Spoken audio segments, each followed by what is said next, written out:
there. Musings is a sort of mental gymnastics, a yoga for the imagination. It's needed.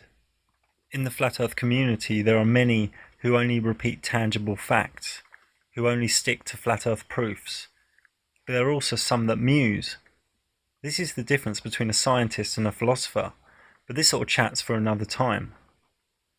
So the Flat Earth community has been engineered in a way so it only talks of enclosed dome or an infinite plane. These are the words used. Nobody is really talking about other lands.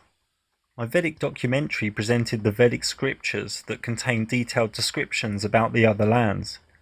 This documentary stopped two prominent Flat Earth enclosed domers from speaking to me again, but that's also for another time. I've come across some maps that need a further look. Monte Urbano lived from 1544 to 1613. His manuscript map of the world book was published in Milan in 1587 and added to in 1589. We can clearly see other lands at the southern edge. At the centre are the four Bargas Islands, but a unique shade of blue ink seems to have been added on top. Very strange. This blue ink is also evident near Brazil. And was this map tampered with? In other parts of his book, Monte Urbano clearly showed lands at the north, with rivers and mountains. No strange blue ink here. Green forests were presented on these giant bits of land, and yellow deserts. Also mountains. What is going on here? Here he wrote Terra del Fuego, the land of fire. And in Argentina he wrote the region of the giants.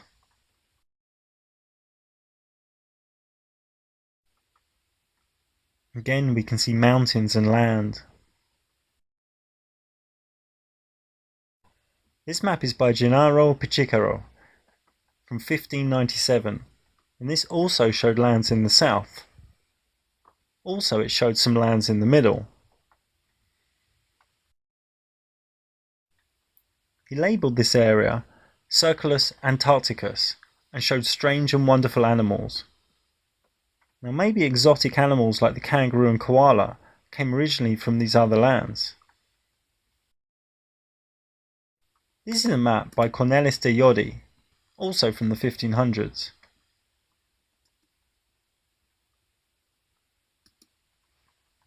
He also showed the Bargas Islands in the north centre. If we zoom in, we can see place names, settlement names, rivers. These are surely once explored lands. On this Mercator 1569 world map, it shows lands to the north, with mountains and rivers.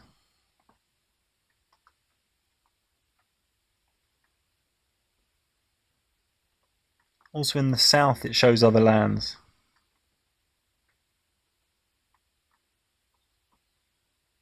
And in the corner it also shows these islands at the north.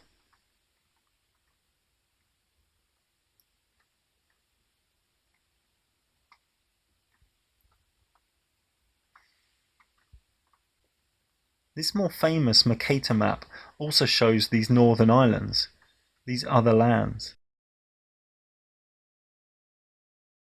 And here we can logically see where these most likely are. Probably still there, or under ice due to the flood that was reported around the world.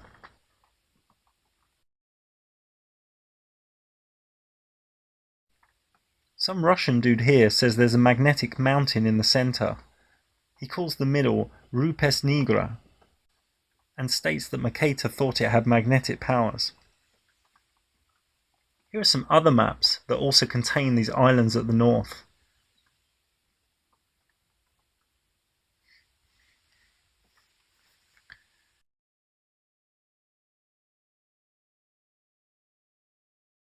This image is from a Russian fairy tale.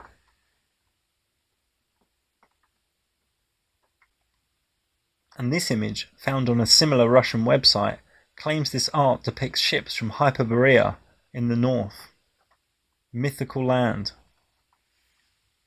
Moving on, Frank Herbert, the author of the cult sci-fi book Dune, was a Freemason, and in his book Dune, which has many esoteric and mythological connotations, he has a flat earth map with many lands.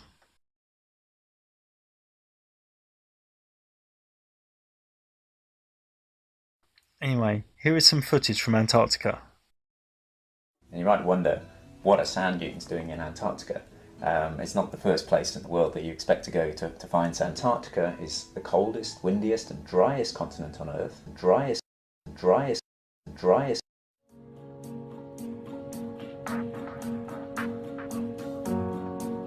We are told these are natural breaks in the ice.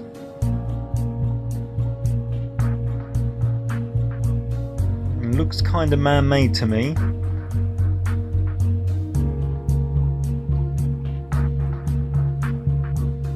Just what are these ravines?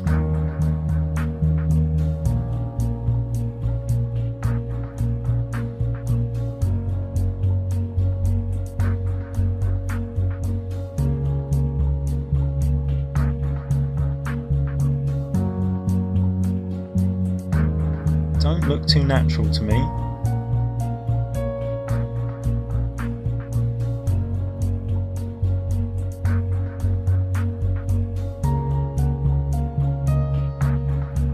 They certainly aren't using these little icebreaker ships to make these gouges, or their science boat. Quick, send a science boat to the ice. What are they doing down there? What are they researching or doing? There's certainly a bunch of machinery and projects going on.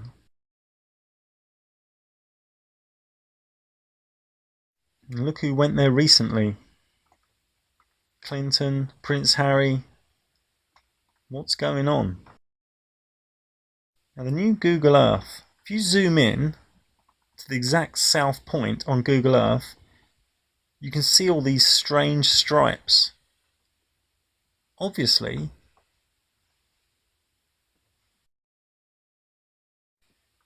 these aren't photos or satellite images.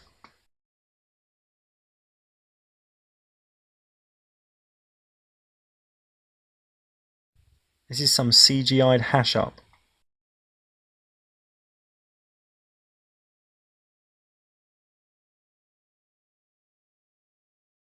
Look how strange this is.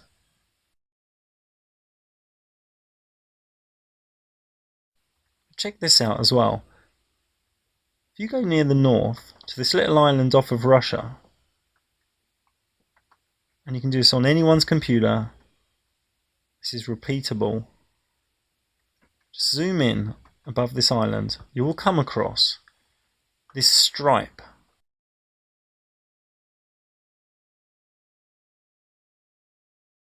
Where you can see sort of ice, mountains and forests within this stripe, and it's like they CGI'd over the top of it with some blue.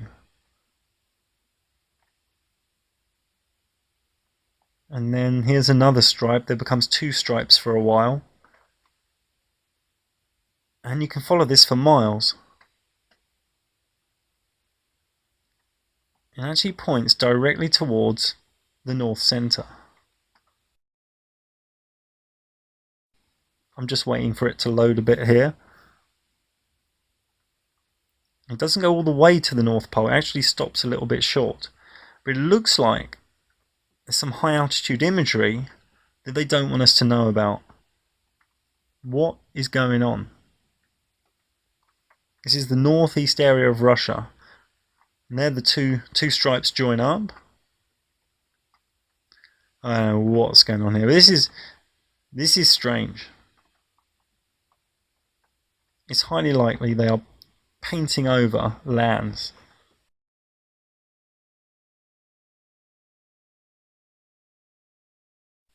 And here on the new Google Earth, if you go to the north, there's actually no ice there. Actually no ice. They forgot to put the ice in. And here we can see it looks like a monk. There's his sort of face. and his hand's praying.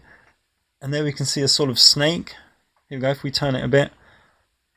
There we go. Don't know if you can see that. Like a monk praying. If we turn it round, there's like a face. There's the nose. All global nonsense, really. It can go away. Okay, so we have the maps clue. We want to now digress and look at another clue related to there being more land.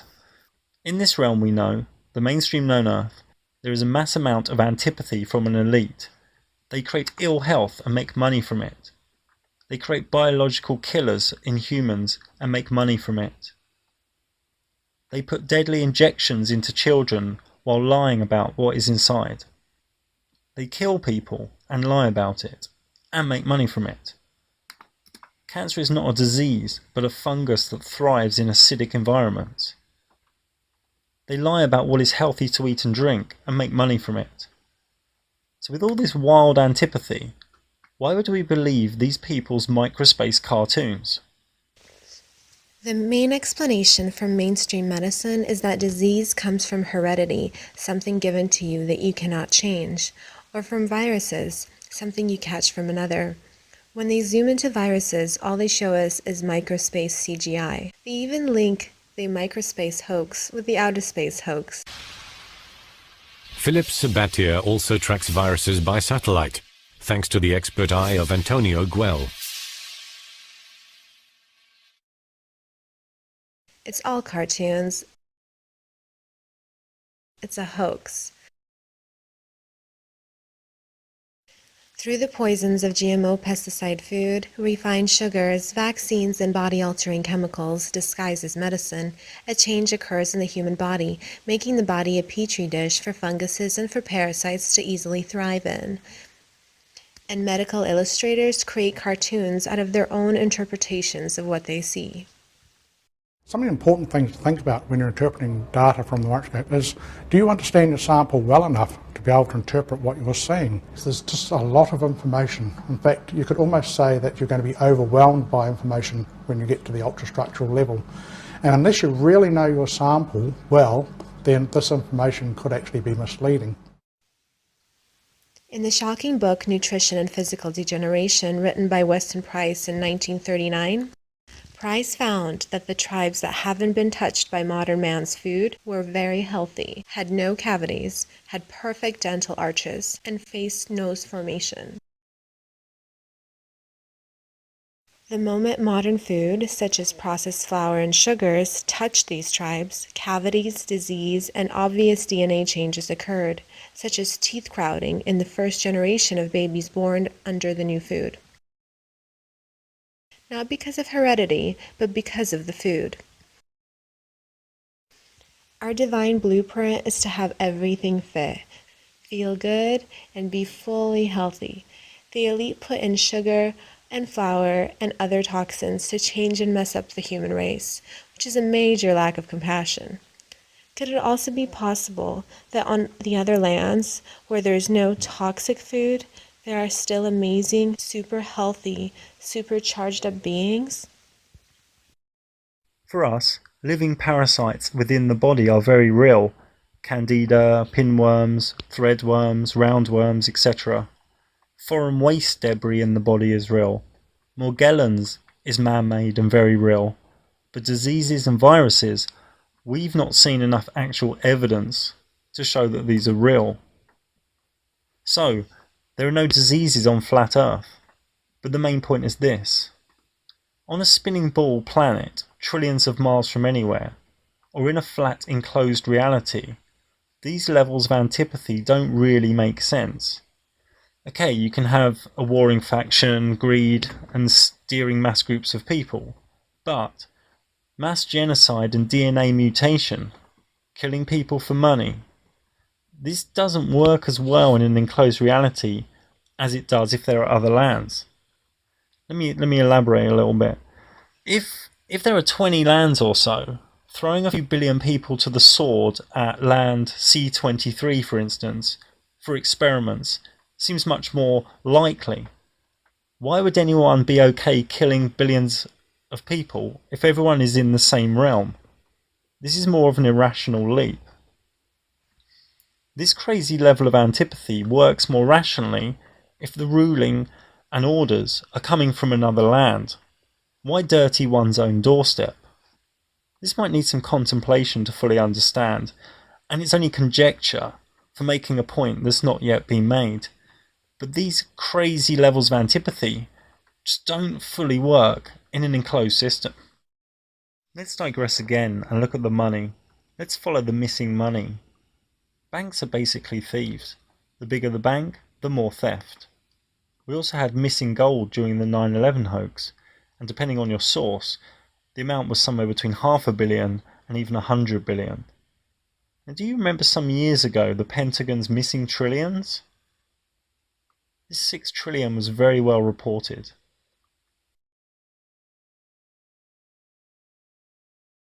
There was also the missing 2.3 trillion.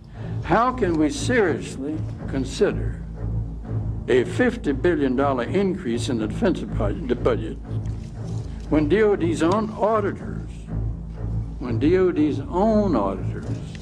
say the department cannot account for $2.3 trillion in transactions in 1 year alone? I doubt, to be honest, that people inside the department are going to be capable of sorting this out. I have a feeling it's going to take some folks from outside to come in and look at this and put in place a process that over a period, and I regret to say, but I've seen how long things take. I think it's going to take a period of years to sort it out. And I think it'll probably take the cooperation of the Congress to try to get the system so that you can actually manage the financial aspects of that institution rather than simply report on things that have happened. It's a terrible record, and it's preposterous that the Defense Department doesn't know what's happened to this money. There was also the missing 9 trillion. Well, I have a copy of the Inspector General Act here in front of me, and it says, among other things, that it's your responsibility to conduct and supervise audits and investigations relating to the programs and operations of your agency. That's correct. So I'm asking you if your agency has, in fact, according to Bloomberg, extended $9 trillion in credit, which, by the way, works out to $30,000 for every single man, woman, and child in this country. I'd like to know, if you're not responsible for investigating that, who is? We have responsibility for the Federal Reserve's programs and operations, audits, to conduct audits and investigations in that area. In terms of who's responsible for investigating, would you mind repeating the question one more time? What have you done to investigate the off-balance sheet transactions conducted by the Federal Reserve, which, according to Bloomberg, now total $9 trillion in the last 8 months? I'll have to look specifically at that Bloomberg article. I don't know if I have actually seen that particular one. That's not the point. The question is, have you done any investigation or auditing of off-balance sheet transactions conducted by the Federal Reserve? At this point, we're conducting our lending facility project at a fairly high level and have not gotten to a specific level of detail to really be in a position to respond to your question. My time is up, but I have to tell you honestly, I am shocked to find out that nobody at the Federal Reserve, including the Inspector General, is keeping track of this. Yeah, so they just lost 9 trillion. Oh, it's down the back of the sofa. Then we have the old Federal Reserve chief not knowing where large lumps of money went. That helps bring down interest rates in the global market for dollars. And meanwhile, we're not lending to those banks, we're lending to the central bank. The central bank is responsible for repaying us. So who got the money?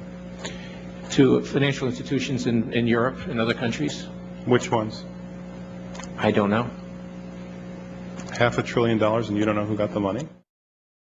But since Obama got in with his Wall Street mates, there was a tight lid put on the Fed and the Pentagon, so nobody knows how much has gone missing in recent years, but I'm pretty sure the trillions are being siphoned away from honest human beings. NASA have a budget of $19.5 billion a year, so let's say only about $50 million is spent on Photoshop, Facebook, YouTube, actors, and fake launches. So that leaves, well, $19.45 billion, pretty much all of it. And this recent footage from SpaceX could only have cost about $5,000 or so, as they didn't even film the landing. Just check this out and look at the levels of mind control that are going on. It looks like we may not have a continuous video feed from the drone ship right now. Like we said, this is expected. We don't currently have direct line of sight with that drone ship. We only have a satellite link, and as it gets down kind of close, that Merlin engine can vibrate the satellite link. And sometimes we can lose video. So just stay put here. We're going to let you know.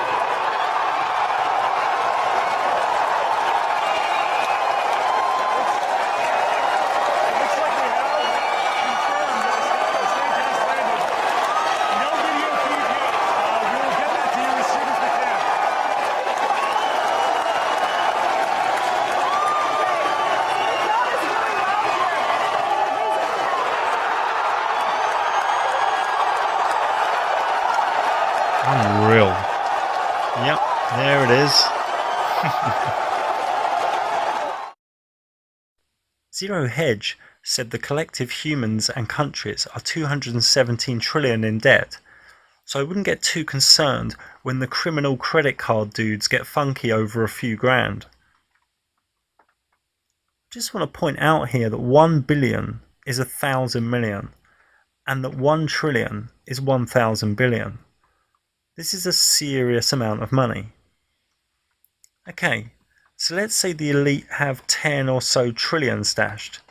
A 500-person elite can only buy so many houses, boats, jets, cars and whores. That would only come to a few 100 billion or so. Let's say a few more 100 billion are going on nano projects, chemtrail projects and Antarctica projects. That still doesn't even cover 1 trillion. So where is this money going? You only need a few billion to look after your offspring, family and legacy for generations. So you can't actually spend those trillions here. It's not possible. So what is happening to it? You couldn't spend it all at the ice hall either. These big clues of maps, antipathy and missing trillions lend much support to there being other lands. Trillions can only be spent on one of a few things: colonizing other lands, building on other lands, projects on other lands, or it's being harvested by other lands. In that, I mean turning your energy from your work into items and projects that you will never see far, far away to a different elite. Sounds pretty crazy, huh? Well, so does a spinning ball in a vacuum. Let's wildly digress again and point out that in our known realm there is a massive restriction of movement, and it's happened so slowly over time that most people don't really think about it or contemplate it. Passports are hard to get for many people, and virtually impossible to get for hundreds of millions of people in, say, Cuba, India, Guatemala.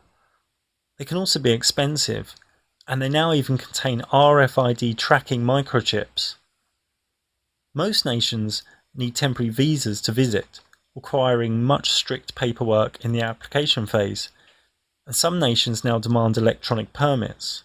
The new toxic body scanners at airports abuse privacy and also create fungus in the body due to the body scanner's radiation.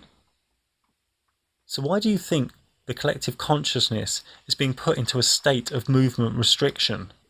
Well, if there are other hidden lands, and if it's hard to move about, and travel is insanely regulated and controlled, it's much less likely people will be exploring where they shouldn't.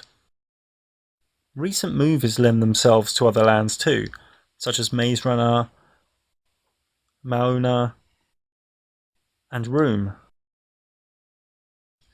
So maybe there are many other lands and realms, and this is just one of them. If so, each is likely to have its own sun, or a reflection stroke prism output from a single sun we all share, in a way we can't yet comprehend. but in a way where the sun is individualized for each observer. And maybe other lands help to explain the anti-crepuscular rays that on rare occasions can be seen opposite the setting sun. I saw my first anti-crepuscular ray recently and I was freaking out. Maybe the scores of YouTube channels all screaming it's the Jews, it's the Jesuits, it's the Masons are each only partly correct. Maybe it's some other group on another land. If we are just on land C22, on a plane of many lands, it makes it easier to just experiment with it, easier to harvest it. Chemtrails are a massive black project. It must cost them a few billion. What if they are actually blocking the sun to stop the ice melting, to stop us knowing about other lands? Our realm is cyclic, so maybe the sun slowly gets cooler, creating an ice age, and then slowly gets hotter, melting the ice wall, melting the ice that covers land in the north. For me, these falls in the south are not cartoons or CGI, and I don't believe in the UN's version of global warming. So what is going on? Why the old maps? Why the insane levels of antipathy? Why missing trillions of dollars? Why the restriction of movement? Why the chemtrails blocking the sun? Why strangeness in the southern ice area? Maybe, just maybe, other lands answers these relevant questions.